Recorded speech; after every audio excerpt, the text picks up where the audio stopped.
We join with the family in asking for the maximum, which of course is 25 to life. In this case, he deserves every minute of it, and any future parole board should never let him out. He did not learn his lesson from his convictions in 2000.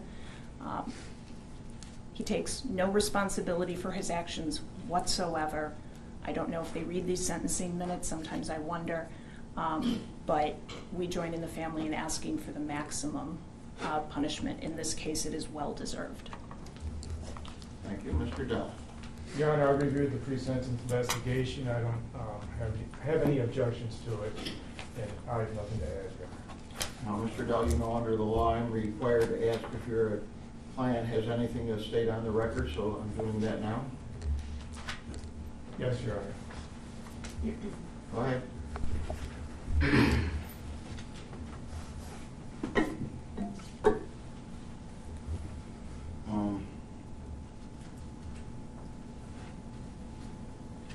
I agree that we all lost someone special.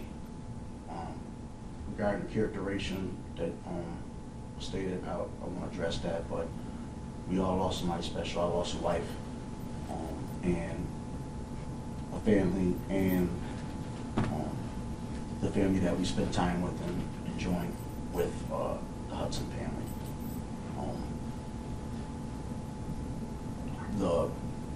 Some of the stuff that I understand that she stated that they didn't get. My family dropped it off to the police station when they called them, and so that they could drop it off. I don't know what happened from there, but my family tried to do the best for that. As I said, I love my wife, and she's gone, and she was taken from not only them, but from all of us. She was special, and it's hard to console as they feel as well that she's really gone.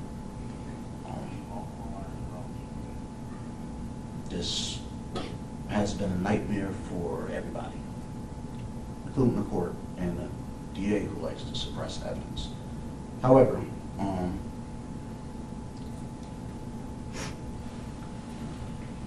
as I said, this has been a hard time for everybody.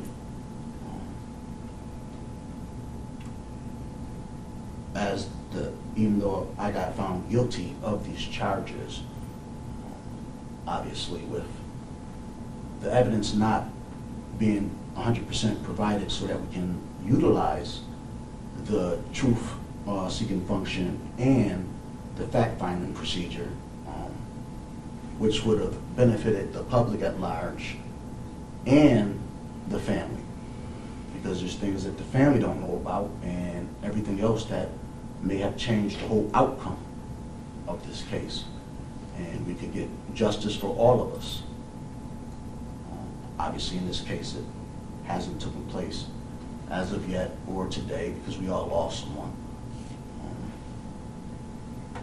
The pre-sentencing report, I have to address that as well. I did not see that pre-sentencing report. It was done a while ago. I haven't received it, not as of yet. So I don't know what's in it, and I have not been able to contest it, because I don't know what's in it. As far as the psychiatric report that was done, as I stated before, and I stand by my statement that that was either not her or she committed malpractice, and I would love to have the medical examiner board review this and due process violations that has continued in this case. See, I'm here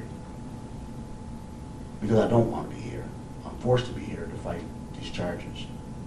All right, thank you. You're here because the jury convicted you of brutally killing your wife. Interrupting me while I'm talking. I don't interrupt you, so why do you keep interrupting me? I know you're the judge, but this supposed to be due process. Hear me out. I've heard enough of this narcissistic.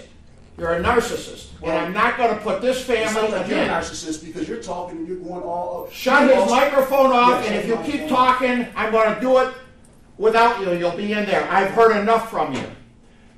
You killed your wife. A jury of 12 convicted you. A white jury that did not have any black jurors on there, and that's not law. That is a setup. So you want to send me out there, I go out there, but you know what the law is, and you haven't followed it. And neither has you, and neither has All you. right. Everybody sat here and Hear me out. Shut up. I'm not going to shut up. Get him out of here. Get out of here.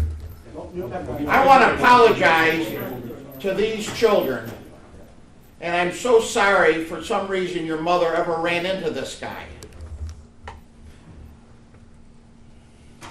I wanted to tell him, but I couldn't take it anymore. How he could disregard the love of his child and his two stepchildren by taking a shotgun. And what I heard at this trial, he missed the first shot. He blew her finger off and, from my understanding, hit her shoulder. He could have stopped, and I want to tell him that, but it wouldn't have done any good. So, unfortunately, under the law, I cannot send him to jail for the rest of his life without any chance of parole. But I will give him the maximum, because if anybody deserves it, he does. It is a judgment of this court that upon his conviction for the crime of murder in the second degree, that he be sentenced to an indeterminate term of imprisonment, which will have a maximum of life. The court hereby imposes a minimum of 25 years, plus the maximum fine of $5,000. With regard to the conviction of aggravated criminal contempt, he is to be sentenced to an indeterminate term of imprisonment having a minimum of 3.5 years, a maximum of 7, and by operation of law, it must run concurrently to the life sentence.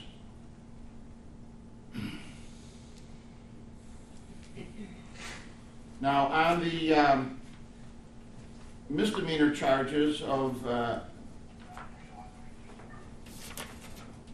3 counts of endangering the welfare of a child, he is fined the maximum $1,000 for a total of $3,000. Now, the surcharge on the felony is $300, crime victim assistance fee is $25, and a $50 DNA databank fee. All fines and all surcharges are to be paid out of prison funds, and he's got a lifetime to pay these fines.